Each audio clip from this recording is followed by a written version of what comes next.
Selamat pagi, Pak Pagi Suberi. Mas Febri. Oke. Iya. Selamat pagi juga teman-teman. Ini khusus saya datangkan Pak Suberi ini dari eh, PT Petrosi, tepatnya di Site Batu Kajang, di mana beliau ada seorang training spesialis alat berat. Spesialisasinya adalah di drilling dan auto elektrik. Silakan Pak Suberi, ada yang mau disampaikan mungkin? Oke, pertama perkenalan dulu ya. Jadi posisi sekarang saya sebagai training spesialis di Petrosi. Itu training spesialis itu mulai dari tahun 2019 sampai sekarang. Awal karir saya di Petrosi sebagai auto elektrik 2 dari tahun 2012 sampai 2019. Kemudian ya pindah ke trainer dari tahun 2019 sampai sekarang. Oke, sudah lama banget ini. Ya lumayan lah, sekitar 12 tahunan lebih. Oke, Pak Subay, saya mau nanya nih, kriteria kita nyari mekanik alat berat itu kualifikasi dasarnya apa aja sih? Ini jawabannya berdasarkan pengalaman saya Mas Febri ya. Jadi pengalaman saya itu memang semenjak saya di trainer, jadi saat kita melakukan perekrutan karyawan seperti itu ya. Jadi kami itu memberikan satu syarat kepada calon-calon karyawan ini, paling tidak mereka itu punya pengalaman di bidang mekanik, dengan contohnya misalnya ada yang sudah punya sertifikasi berkaitan sama BMC, basic mekanik itu, dan itu sudah cukup sebagai awal Aja ya. awal aja itu sudah cukup, seperti itu. Perusahaan kita kan punya pelatihan internal. Tuh, Kayak gimana sih bentuknya? pelatihan internal itu kita memang dari kami sudah ini ya, sudah ada program lah ya, sudah jadi, terus kompetensinya juga sudah disusun, dan itu semua kompetensi sudah sesuai dengan kebutuhan organisasi kita ya, kebutuhan perusahaan. Jadi contoh tadi misalnya syarat awal teman yang mau bergabung harus punya BMC, itu syarat awal. Kemudian setelah masuk kami mencoba melakukan pengamatan lah terhadap teman-teman ini. Dan kalau kami lakukan pengembangan dengan memberikan training berdasarkan dengan kompetensi-kompetensi yang dibutuhkan sudah kita susun tadi. Oh, Seperti itu.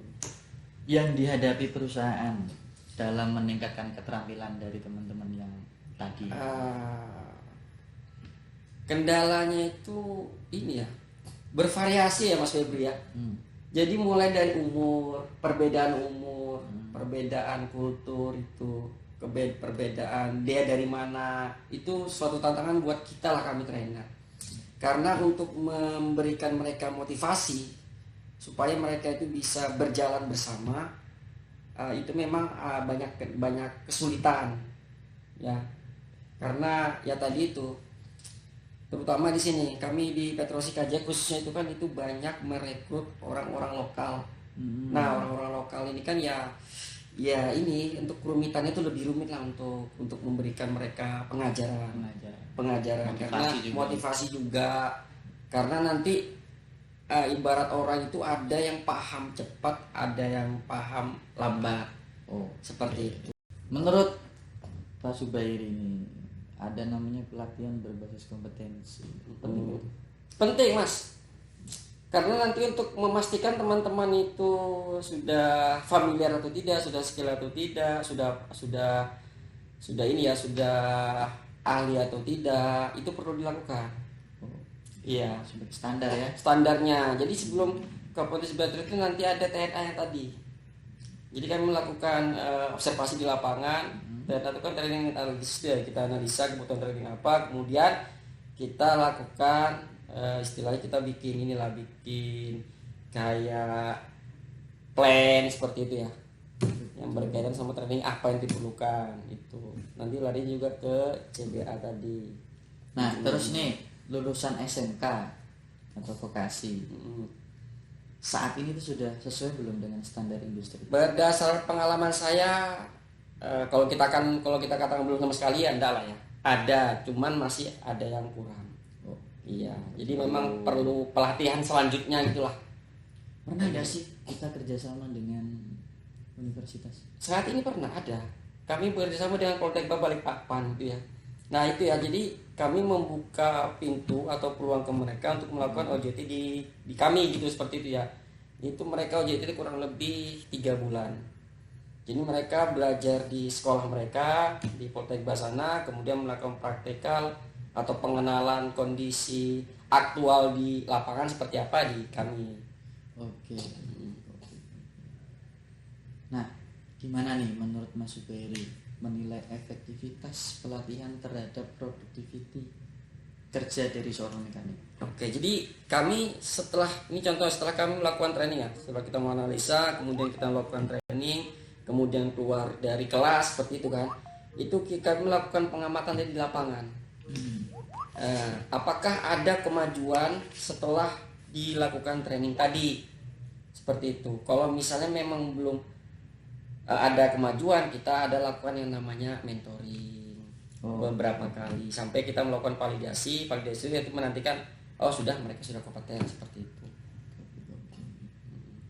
Tetap ada di lapangan, tetap ada dilakukan mentoring lah selain di kelas. Nah, kalau kita tadi berbicara masalah kompetensi, perusahaan kita ada nggak ya sertifikasi internal? Untuk internal itu ada mas, cuman tidak berbentuk kayak BNSP yang seperti itu ya. Jadi sertifikat kami memang berlaku untuk di internal. Contoh kami seperti kayak macam logbook seperti itu ya. Itu kita jadikan rekod bahwa mereka sudah pernah melakukan training dan juga mereka sudah melakukan validasi, artinya mereka punya kompetensi di bidang itu sesuai dengan dulu. Oke Pak Zubairi, apa harapan dari Bapak sendiri selaku sebagai seorang trainer terhadap keterlibatan Poltekba tadi ya kita biasanya. Jadi harapan Bapak sama Poltekba ini apa buat mendukung pelatihan teknis? Oke. Jadi jawabannya sesuai dengan pengalaman pribadi Mas Febri ya. Oke. Jadi harapan saya sih untuk teman-teman yang sudah universitas yang sudah bekerja dengan kami, contohnya di Poltekba itu, harapannya setelah mereka lulus nanti mereka sudah siap. Jadi mereka tidak kaku nih. Karena mereka sudah langsung masuk terjun ke dunia industri pada saat OJT tadi kan, kayak gitu. Dan kemudian harapan yang selanjutnya itu adalah supaya itu bisa berjalan dengan baik ya, tentunya ada kesesuaian antara sistem pelatihan kami di sini dengan sistem pelatihan yang ada di universitas, baik itu dari terutama untuk materinya lah ya. Jadi untuk materi itu jangan sampai banyak selisihnya. Jangan lewat selisihnya, kalau bisa ya lebih baik persamaannya. Jadi pada saat mereka lulus, mereka benar-benar nih ternyata apa yang sudah mereka pelajarin di universitas tersebut ya paling tidak 80% nyangkut di dunia industri yang saat itu. Sesuai sekali seperti itu, harapan seperti itu mas. Terima kasih atas waktunya Pak Zubairi. Sama-sama Mas Febri ya. Terima kasih. Sukses. Sampai jumpa di pertemuan kita berikutnya. Siap Mas Febri.